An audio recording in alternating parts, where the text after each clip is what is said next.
자, 그러면은 지금부터 도시 경제 기반의 재생 사업의 실태와 해외 사례를 중심으로 해가지고 저 강의를 시작하도록 하겠습니다. 이번 주제는 특별히 우리 안 교수님께서 근린재생 이야기는 지금 많이 돼 있고 자료도 많고 어떻게 해야 되는지도 잘 아는데 거제시의 특성, 거제시가 어떻게 보면 이제 산업 구조들이 조선 중심으로 해서 중후장대한 중공업 중심의 산업 구조에서 지금 어떻게 변신을 또 도모를 해야 되겠고, 그런 과정에서 보면은 재생 관련해 가지고 해외 사례들이 어떻게 되고 있는 건지, 이제 근린 재생과 달리 산업 구조 변화와 연결시켜서 경제 기반형 유형들이 나타났고, 이런 것들이 어떤 식으로 해외에서 움직이고 있는 건지 그런 교훈이 될 만한 그런 걸 주로 이제 이야기를 해달라고 해서 제가 따로 준비한 내용들입니다. 그리고 오늘 또 별도의 책자를 가져왔는 건데, 가져온 책자들도 주로 이제 해외에서 경제 기반형 재생과 관련돼서 했던 사례들, 아니면 국내에서 경제 기반형과 관련된 가이드라인들, 이런 부분들을 연구해서 많이 이제 새로 만들어내는데, 이걸 이제 기반으로 해서 공모 사업소를 만들기도 하고 여러 가지를 하고 있습니다. 그래서 그런 부분들 실제 책을 가져왔으니까 나중에 공모 사업을 한다든지 아니면은 거제시에 맞는 산업구조 개편이라든지 중심 시가지 세태라든지 이런 문제를 해결하기 위해서 어떤 식으로 접근해야 되는지 해서 조금 도움이 될 수 있을까 해서 오늘 제가 이제 강의를 하게 된 거고요.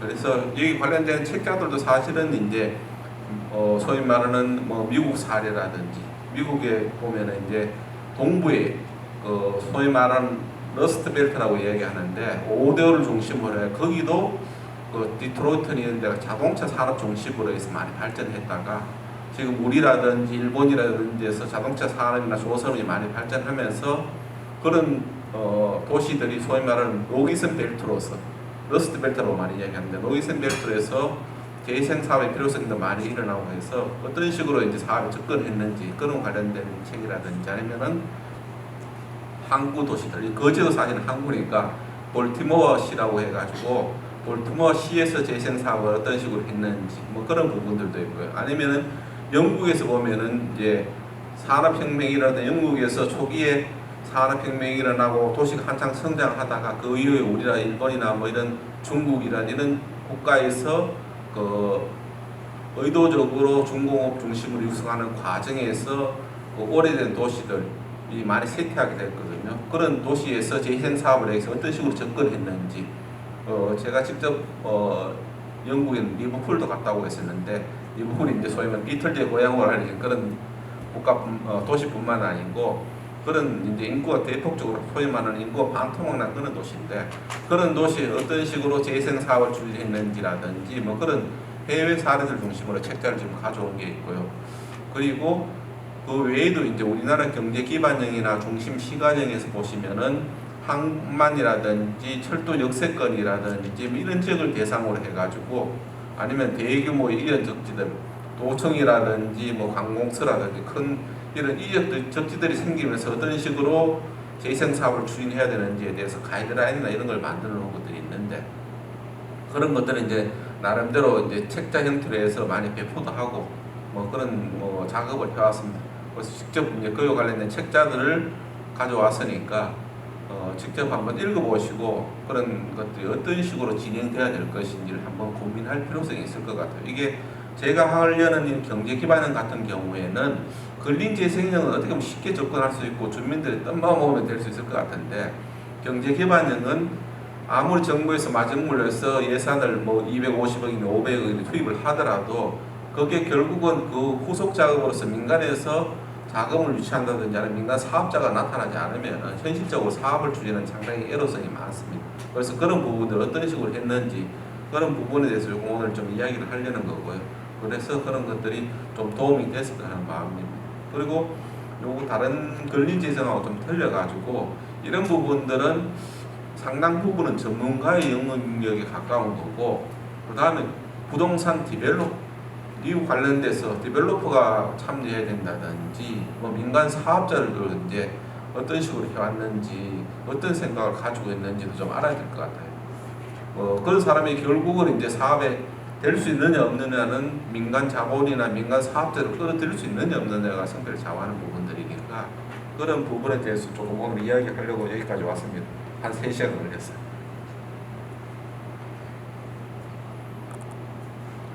전체적으로 제가 설명하려는 거는 크게 덩어리는 2개인데 해외 사례를 중심으로 좀 많이 이야기를 해달라고 해서 해외 사례는 미국하고 대만하고 일본, 그리고 국내는 도시 경제 기반형이라는 사업이라는 게 왜 생기게 되었는지, 이게 왜 중요한 것인지, 왜 국가에서 이게 관심을 가지게 된 것인지에 대해서 좀 설명하려는 그런 크게 2파트로 나눠져 있고요. 해외 사례 같은 경우 미국에는 이제 포틀랜드하고 대만, 여기도 제가 직접 갔었는 타이페이 역사문화거리 조성 사업, 그리고 일본에 우리로 말하면은 인천, 서울 옆에 인천 가까이 있는 것처럼 일본의 요코하마라는 게 우리는 인천에 개항하는 것처럼 동경에서 도쿄에서 좀 가까운 항만 도시로서 이루어졌는데 여기서 미라토미라이 21이라고 해가지고 이제 오랫동안 재개발 재생 사업들을 추진해온 역사가 있어요. 한 30년 정도 된 것 같은데 그런 지역에서 어떤 식으로 해왔는지를 좀 설명을 드리고 여기서 좀 시사점을 좀 도출했으면 하는 게 제 바람입니다. 먼저 도시경제 기반형 재생 사업이 왜 추진하게 되었는지를 좀 설명을 드려볼게요. 도시 재생 사업이라고 알려진 게 이제 법이 보면은 2013년에 도시 재생 지원 및 활성화에 대한 특별법이 만들어졌는데 그 이전에는 물론 이와 유사한 사업으로 해가지고 일본에는 소위 마찌츠꾸리 운동, 살기 좋은, 우리로 치면은 노무현 정부에서 살기 좋은 도시 만들기, 지역 만들기, 농촌 만들기, 섬 만들기 그런 사업들이 2003년, 4년 정도 이게 이제 그 당시에 크게 국가적으로 핵심적인 과제가 지금 제가 세종시에서 왔는데 행정중심 복합도시 건설, 그 다음에 여기 가까운 진주에 있는 혁신도시, 그 다음에 또 하나가 기업도시들, 민간의 자본을 끌어들여서 기업도시 원주라든지 이런 데 대상으로 해서 기업도시를 만드는 그런 부분들, 그리고 마지막으로 이제 4번째로 추진하는 큰 사업이 살기 좋은 지역 만들기 사업으로 해서 이거는 범정부적으로 이제 추진을 했습니다. 농촌 지역은 농림부에서 하고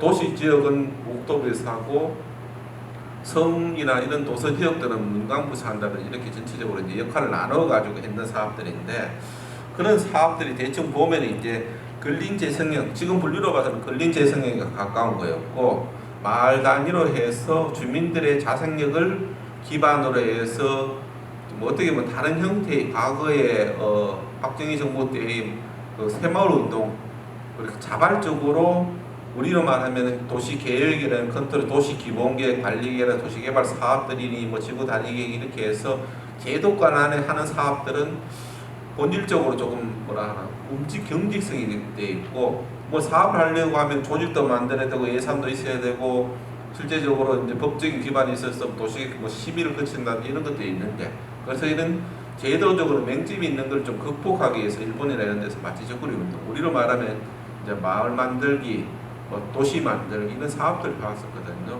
그런 사람들을 쭉 추진하면서 나름대로 조금 성과도 조금 거두기는 거뒀는데 그런 사업들의 문제는 뭐냐 하면은 주로 정부 예산을 가져와 가지고 지역에다가 자본을 투입해 가지고 개량하는 그런 사업들입니다. 그런 사업의 한계는 여기 보시는 것처럼 이게 도시 경제적 활력적으로라든지 아니면 장기적으로 양질의 일자리를 만든다든지 이런 것들은 안 되는 거죠.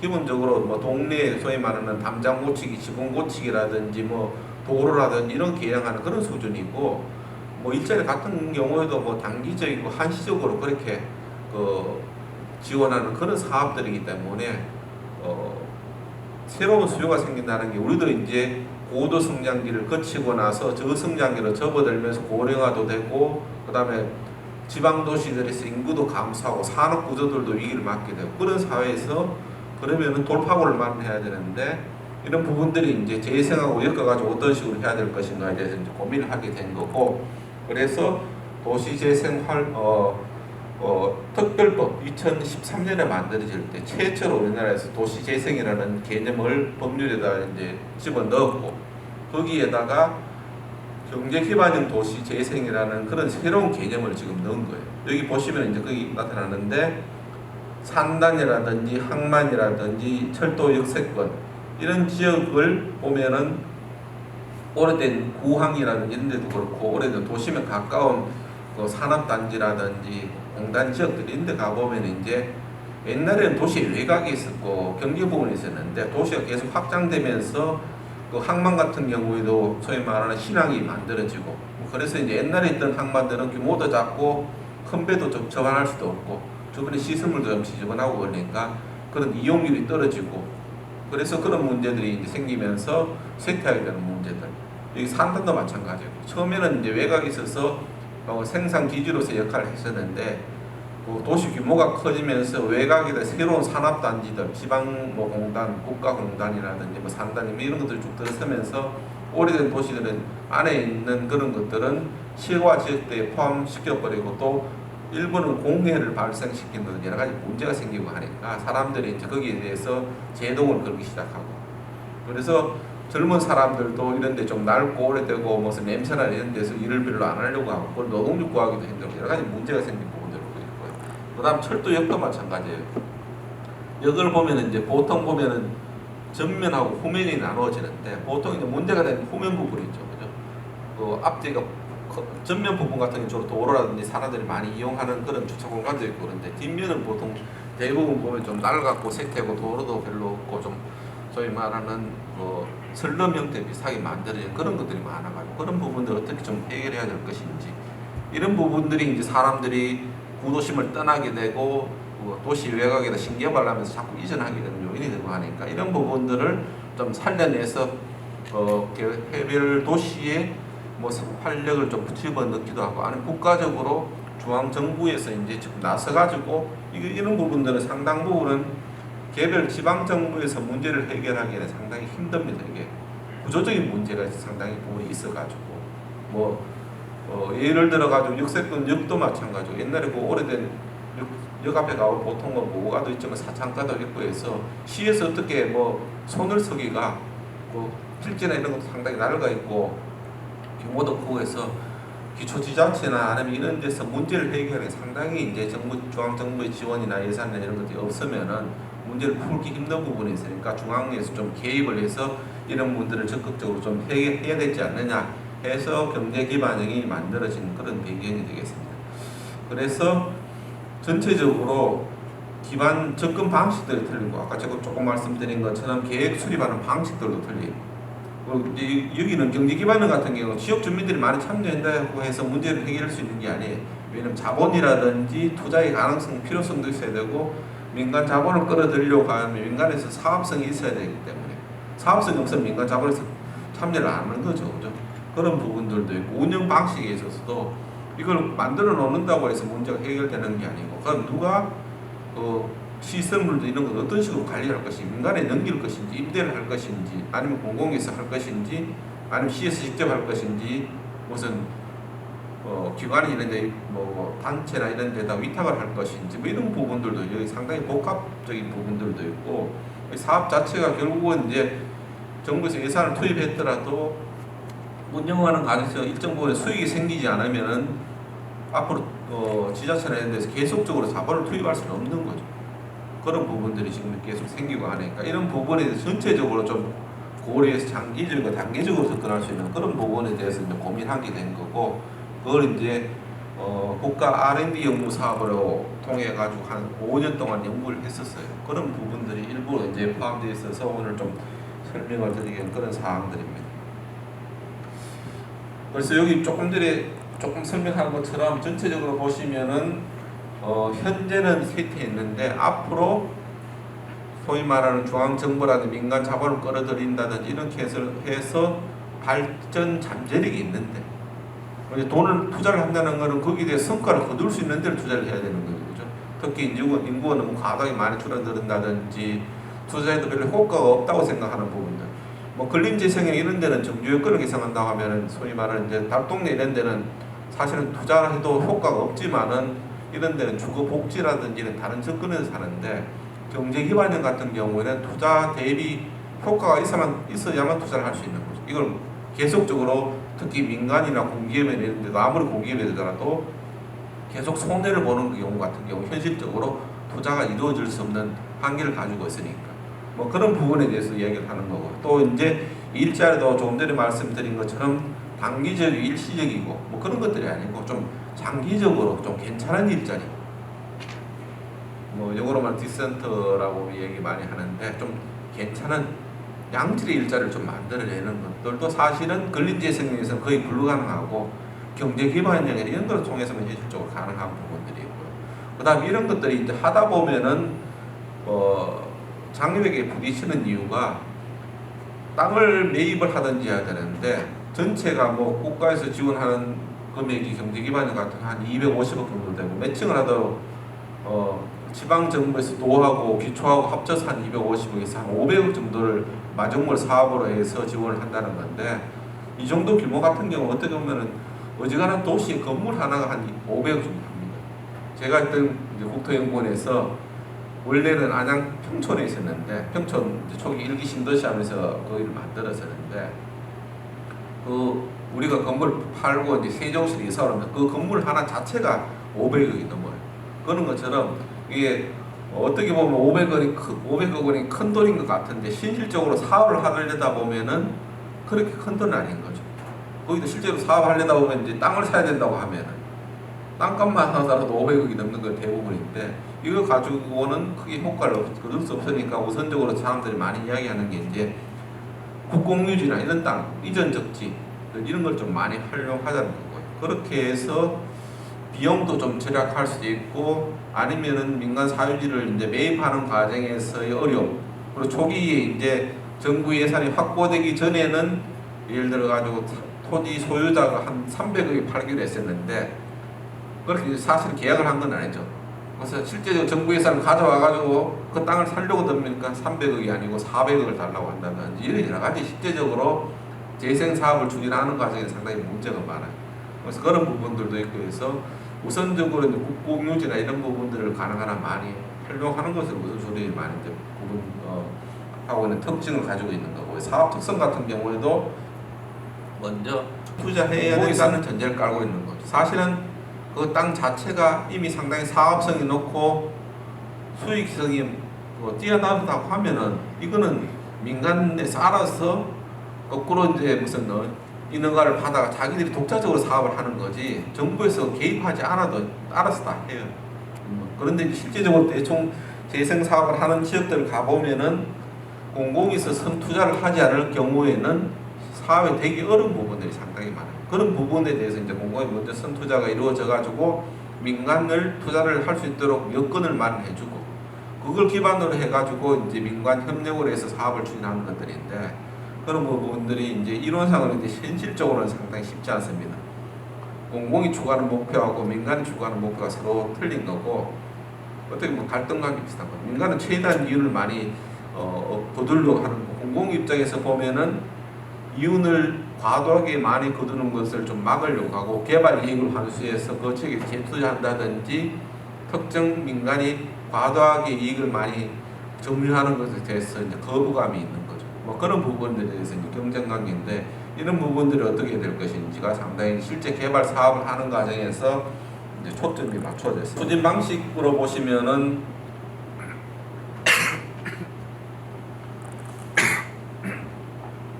이게 도시재생 활성화 지원에 관한 특별법이 조금 전에 말씀드린 것처럼 2013년에 만들어졌는데 이 법만 들렁 만들었다고 되는 게 아니고 그 법을 집행하기 위해서는 시행령이 만들어져야 되고 시행령이 집행하기 위해서는 소위 말하는 국가에서 기본 방침들 법의 디테일한 세세한 부분들을 규정을 할 수가 없고 또 너무 디테일하게 세부적인 것들을 해놓으면 나중에 법률을 개정한다든지 이런 것들은 국회에 또 가야 되는데 그 법률 개정이 사실 쉽지 않은 거죠. 그래서 국가도시재생기본방침이라고 해가지고 법률을 만들고 나서 이제 국토연구원에서 사실 이걸 또 만들었어요. 그래서 이걸 기반으로 해서 지금 전략계획하고 활성화 계획이 만들어질 수 있도록 소위 말하는 토대를 깐 뭐 그런 걸로 이해를 하시면 될 것 같아요. 그 다음에 이제 법률적인 기반, 법제도적인 기반이 만들어지고 나면은 그걸로 끝나는 게 아니고 그 다음에 이제 한번 해봐야 되는 거죠, 그죠? 그럼 현장을 찾아가지고 지원할 거는 지원하고 어떤 식으로 해야 될 것인가 구체적으로 이제 더 구체적인 사업에 대해서 하기 위해서 보통 보면 이제 시범 사업이라든지 뭐 선도 사업 이런 이름으로도 많이 하기도 하고 아니면은 뭐 소위 말하는 테스트 베드라고 많이 이야기하는 게 이 재생 사업을 이 범들이 만들어지기 전에도 사실은 여기 마산, 구마산 지역을 대상으로 해가지고 아니면 진주를 대상으로 해가지고 테스트 사업도 한번 해봤어요. 그거에다가 해외 사례라든지 아니면 국가 R&D 연구 사업을 통해 여러 가지 결과물 이런 걸 전부 축적을 하고 그걸 이제 법률로 제정하는 그런 절차를 거치게 돼요. 이게 법률이 그냥 나온 게 아니고 그런 오랫동안의 시행착오라는 어려움을 겪고 합의를 도출하는 과정에서 이제 새로운 것들이 만들어지는 거예요. 그런 내용들. 그래서 선도 사업을 이제 한 4년 정도 하고 일반 사업 같은 경우에는 한 6년을 기간으로 설정해 가지고 정부에서 지원이 들어간 그런 겁니다. 여기 선도 사업으로 나타나는 게 부산이 이제 그 당시에 보면은 저도 이제 도시재생 특별법을 만들 때 뭐 특위위원으로 참여를 했었는데 부산에서 상당히 많이 적극적으로 많이 참여를 했어요. 법 제정이나 이런 부분들. 그래서 소위 말하는 삼복도로라든지 이런 지역에 대해서 이미 이제 부산시 자체에서 상당 부분의 예산을 투입했고 이걸 이제 법제화시키기 위해서 실제적으로 이 도시재생 특별법의 특성은 국토부에서 만든 게 아니고 의원입법 형태로 해가지고 만들었거든요. 그때 이제 부산에서 많이 나서면서 그 당시에 전 부산시장 김병수 시장님이 그때 한나라당 도시 정책위원장이시였는데 거기를 중심으로 해서 법률을 이제 만들었고 그 사업들이 이제 실제적으로 나중에 경제 기반형으로 부산이 선정이 돼서 선도 사업을 추진한 부산하고 청주 두 군데가 선정해서 실제적으로 선도 사업을 추진한 그런 부분이고 또 하나는 이제 옆에 있는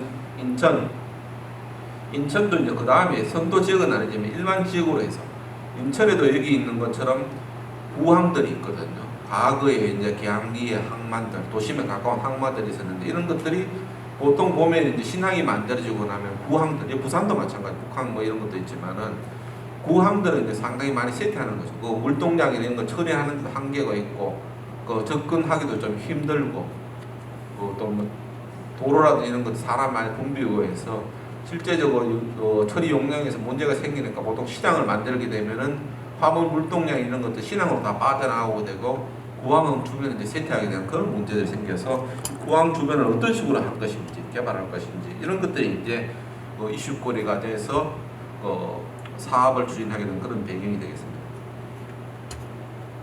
여기 보시면 이제 2014년에 선제지역이라고 해서 전국적으로 한 13군데 정도를 선정을 했습니다. 이런 부분들은 이미 이제 1, 2, 3참에서 좀 설명이 된 부분이죠. 그죠?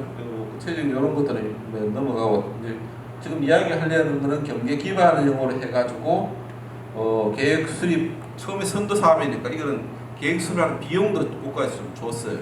그리고 실제적으로 예산도 한 다른 사업 유형에 비해서 많은 국가에서 250, 지방에서 이제 부산에 이런 데는 거기서 한 250에 전체적으로 한 500억 정도를 사업을 해서 국가 사업으로 해서 추진하게 됐고 지금 이제 가끔씩 부산역이나 이런 데 가서 보시면 역 앞 광장이 지금 공사하고 있는 거 보실 건데 뭐 그게 이제 그 성과물로 지금 앞으로 나타날 그런 내용들입니다. 그런데 문제는 뭐냐면은 부산도 처음에 이제 시행하면서 여러 가지 좀 문제점이 나타났었어요. 이게 이제 우리가 자꾸 문제점을 보는 게 앞으로 이제 거제나 이런 데서도 재생 사업을 추진하려고 할 때 뭐 해외 사례도 국내 사례도 보는 결국 똑같은 문제점. 이거 반복 안 해야 되는 그런 이제 이유 때문에 사례를 자꾸 조사하거든요. 왜냐하면은 비슷한 조건에서 비슷한 사업을 하다 보면은 앞에서 했던 실수를 또 하고 자꾸 반복하면 이게 시간 낭비고 예산 낭비고 돈 낭비고 그렇거든요. 그래서 이런 부분들 어떤 부분이 나타나는지 그래서 이런 부분들은 조금 이제 개선을 하려고 해서 나타난 문제점을 좀 정리해 놓은 그런 겁니다. 그래서 여기서 보면은 이제 타부처 협업 사업 이게 부산역 앞에 광장하고 부산역 뒤를 개발하려고 하는데 이 땅을 자세히 보면은 부산시 땅도 있고, 그다음 항만공사 땅도 있고, 철도 시설관리공단 땅도 있고, 소유권이 각각 쪼가리 나눠져 있는 거죠. 뭐 어떤 일부는 작은 규모는 또 구청 땅도 있더라고요.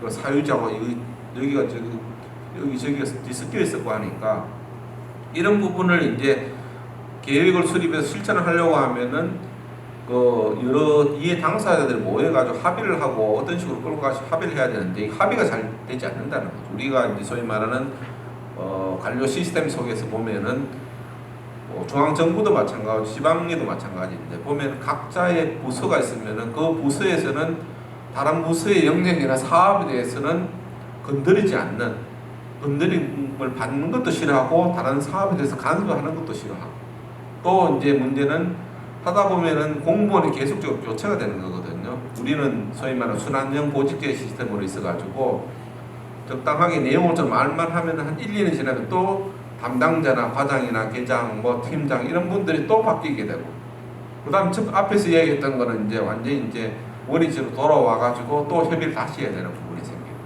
일부는 또 이제 협조가 안 되는 그런 부분도 있어가지고 협력적인 사업들 추진하기 힘들어지는 그런 부분들도 많이 생겼고요.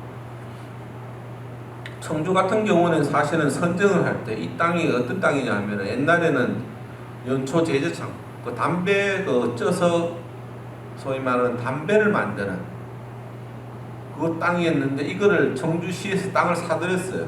사들여서 이제 개발하겠다는 그런 의미였는데, 그래서 이건 어떻게 보면 이제 아까 앞에 나타난 원칙이 있는데 뭐 시유지라든지 국공유지, 소위 말하는 여기 이제 우선적으로 개발한다. 이게 상대적으로 사유를 사들이는 거 싸니까 싸고 또 좀 비용이 적게 들고 그 매입이나 이런 데 대해서 절차를 거치지 않게 되고 신속하게 추진할 수 있을 것이라고 생각했는데, 여기 이런 부분들도 사실은 실제적으로 사업을 추진하려다 보면 이해 당사자들, 특히 전번 시장이 추진하는 방식하고 후임 시장이 추진하는 방식이나 접근 방식이 또 틀려가지고 거기 갈등이 또 생기기도 하고, 또 하나는 민간 사업자들을 끌어들여야 되는데 민간 사업자들은 돈이 되는 사업을 중심으로 해서 사업을 전개하려고 하는데, 그 지역에 있는 상인조합 이런 데는 자기들 상권하고 중첩이 되는 그런 사업들은 입지하지 말라.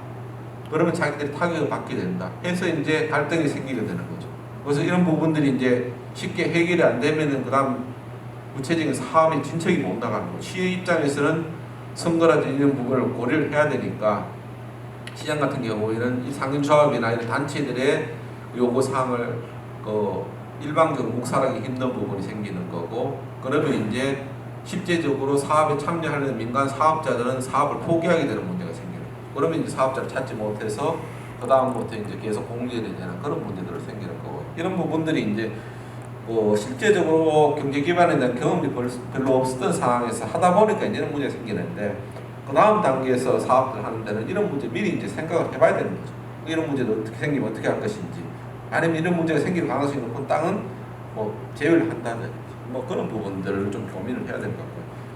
그 다음에 만들어진 게 이제 일반 지역에 대한 그런 내용들입니다. 일반 지역 같은 경우에는 설명을 들으시겠지만 한 33군데, 그 중에서 경제 기반이 한 5군데 정도 됩니다. 나머지는 근린재생이기 근린재생 처음에 법률이 만들어질 때는 경제 기반하고 근린재생 2개밖에 없었어요. 그런데 이제 근린재생 중에서 이제 구도심 지역의 골목 상권이라든지 구도심 지역의 상권이 세트하는 이런 거는 같은 근린재생으로 좀 보기 힘들다. 그래서 일반형하고 근린재생형을 중심 시가적으로 좀 나누자 해서 여기서 사실은 이제 3개로 좀 나눠진 거죠. 근린재생이 2개로 나눠진 그런 특성을 가지고 있습니다. 여기도 이제 여러 가지 이제 이유가 있는데 5개의 사업을 경제 기반행에서 추진을 한 거거든요. 그래서 서울 같은 경우에 여기 보시면 이제 창동이라고 해가지고 저기 의정부 쪽으로, 서울에서 의정부 쪽으로 넘어가는 창동역이 있고, 거기 보면은 조차장이 있습니다. 조차장이 있고 그 땅을 이제 좀 개발해가지고 서울이 보면 월계동, 중계동, 하계동, 상계동 이런 지역들이 옛날에 인타운에서 도시 내부의 주거 문제를 서울시의 주택 문제를 해결하기 위해서 대규모로 아파트 단지를 개발한 그런 사례들인데, 그러니까 이 아파트 중심으로 개발되다 보니까 중심성이 별로 없고, 그다음 너무 직장이 별로 없고 하니까 여기가 소위 말하는 도심으로 출근하기 위해서는 완전히 이제 소위 말하는 교통난이 심각한 그런 지역들이 있어요. 그런 지역을 대상으로 해가지고 중심성을 가진 이제 상권이 형성될 수 있도록 사업을 통해서 하려고 했는데, 공공사업으로 추진하기에는 실제적으로 전략적으로 상당히 요충지입니다. 이게 이제 서울 도심부부터 상계동이나 이런 노원구를 통해 가지고 저쪽 의정부라든지 양주라든지 이쪽으로 넘어갈 수 있는 그쪽에서 이제 서울로 진입하는 길목인데, 그런 것에 비해서는 상권이나 중심성이 약하니까 이런 지역을 좀 전략적으로 개발을 해서 서울을 다육 구조로 만드는 좀 이력을 하자, 그런 의미에서 전략적으로 좀 추진을 했는데, 이것도 실제적으로 사업이 제대로 좀 아직은 추진이 좀 안 되고 있는 그런 상태입니다. 마중물 사업이나 이런 것들이 제대로 좀 안 되고 있고요. 그래서 문제는 뭐냐면은 이게 어떻게 보면 서울 같은 경우에 그래서 사업이 실제적으로 추진되어야 될 가능성이 상당히 높고, 사업의 성공 가능성도 제일 높은 거거든요. 인구도 잠재적인 수요도 많고, 그 다음에 돈 있는 사람도 많이 모여 있고, 그래서 서울에서 사업 안 되면 다른 데서 사업 안 되는 가능성이 많고 거의 안 된다고 봐야 되는데, 서울에서 상당히 이제 좀 어려움을 겪고, 물론 이제 여기에 특히 경제기반형 재생 사업들은 특성상 이게 단기간에 될 수 있는 것들이 아니고 상당히 오랜 기간 동안 협의라든지 이런 부분들을 거쳐야 됩니다. 그런 부분의 시행착오도 겪으면서 실제적으로 이제 사업을 추진은 하고 있는 겁니다. 그래도 상대적으로 서울에서 사업들은 전국에서 그래도 모범이 될 수 있는 그런 사업들이고, 서울들은 나름대로 서울형 재생 사업이라고 해가지고 서울의 특성에 맞는 사업들을 발굴을 했고, 그 사업들의 특성이 지금 도시재생 뉴딜 사업에서 그 내용을 이제 변형해서 뉴딜 사업에서 사업 유형에 이제 반영을 하는 그런 사업입니다. 그다음에 나머지 대구, 인천, 대전, 부천 같은 경우에도 5개로 선정이 돼서 대구 같은 경우에는 염색공단들, 옛날 삼공단이라고 하는 그런 공단들이 있고, 이런 지역에 대해서 이제 마지막 사업들 이게, 그리고 이제 KTX 여기 서대구에 지금 동대구에 KTX 여기 들어서는데 앞으로 서대구에 이제 KTX 여기 들어선다는 그런 전제를 해서 사업들을 추진한 그런 내용들이고, 여기도 물론 이제 토지 소유권 문제들 이런 것들이 지적이나 이런 걸 보면 상당히 부정형하게 되어 있고 소유권도 복잡하게 얽혀 있고, 그래서 실제적으로 주체자 간의 협력이라든지 이런 부분들도 어렵고요. 그다음에 이 어렵다는 것은 결국은 민간에서 사업성이 있다고 보기 힘든 거고 적극적으로 뛰어들지 않는 그런 문제들이 생기는 거죠. 민간에는 계속적으로 반복적으로 이야기하는 것처럼 사업성이 있다고 생각하면 거꾸로 로비를 통해서든지 다른 방식을 통해서도 사업 추진하려는 건데, 사업성이 별로 없다든지 문제가 있다고 하면은 일단은 쳐다보지도 않는 그런 특성을 가지고 있으니까 그런 문제들이 있는 것 같습니다.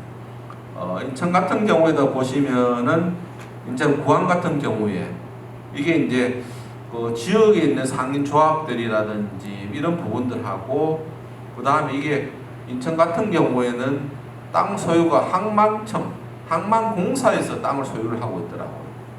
그러면 이게 항만공사라는 게 해수부 관할인데, 해수부하고 국토부와의 관계가 정리가 되지 않아서 실제적으로 사업을 추진하지 못하는 그런 문제들이 생겼어요. 그래서 협의하는 과정에서 그러면 국토부 땅은 국토부에서 알아서 하고 해수부 땅은 해수부가 알아서 하는 걸로 그런 식으로 이제 이야기가 돼버리면 사업이 협력해서 안 되는 거죠.